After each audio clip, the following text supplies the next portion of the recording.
Here I am again with a new video about my new book, and also I will be telling you a little bit of the biography of the brothers Grimm.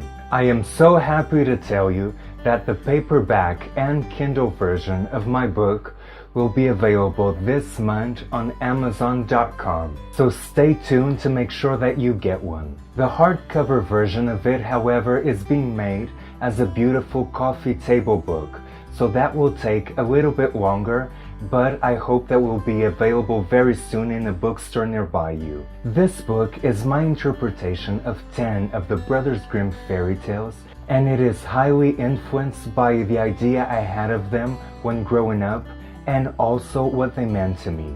Here I am able to pay homage to 10 of these amazing masterpieces, so now let's get a little bit into the Brothers Grimm life and story. Jacob and Wilhelm Grimm were born in the mid-1780s, and they are largely known for their fairy tale book and also linguistic studies. They were born in Hanau in Germany.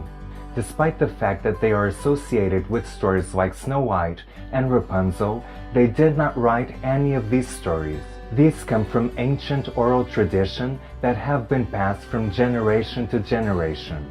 When the industrialization took root, Jacob and Wilhelm went off to save these stories from extinction by interviewing relatives and friends and by publishing these series of stories in 1812. This first book was called Nursery and Household Tales, and it is now known as the Grimm's Fairy Tales. Originally, the Grimm's fairy tales were not intended for children, as they contained sex, violence, and incest, and they contained no illustrations at all. They were aimed at adults as their content was very dark.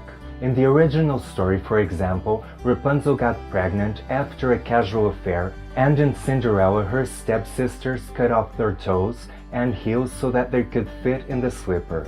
These stories were all revised later on so that they could be better suited for children that have become very acquainted to them.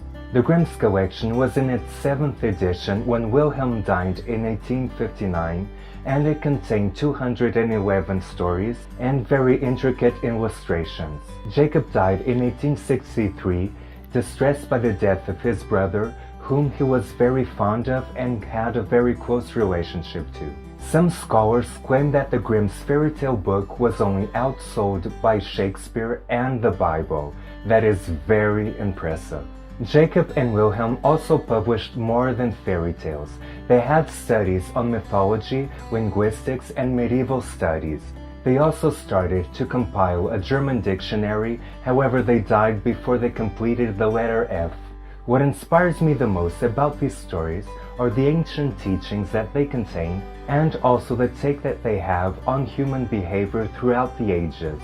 So now let's watch a preview of the book that is from the Kindle version, and also you can see the paintings that are included in it.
Thank you so much for watching. Be sure to include this video in your favorites because the Amazon link to the book will be included in the description below. And don't forget to subscribe so that you don't miss an episode. See you next time. Bye.